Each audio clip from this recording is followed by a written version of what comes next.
ilikuwa ukisema tu ngwe ndani, ngwe ndani. Wakati ile ambaye simba alikuwa na meno na makucha, hiyo simba tuling'oa meno, hata makucha tukakata. Sasa hiyo tuko na simba kibogoyo.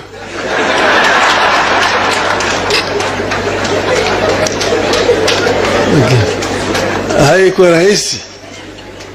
Wakati ile ilikuwa kama umeonekana tu wewe ni mtu ambaye atafuati nyayo, unashikwa tu na mtu anaenda weka sahihi, waziri wa mambo ya usalama.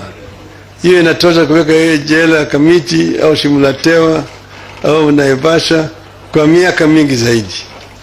Kuna mambo ya mahakama. Siku hizi hata kuweka wewe kwenye remand ya polisi huwezi kuweka wewe zaidi ya masaa 48. Yale yote haikukuja kwa njia rahisi, imekuja kwa jasho na damu ya Wakenya.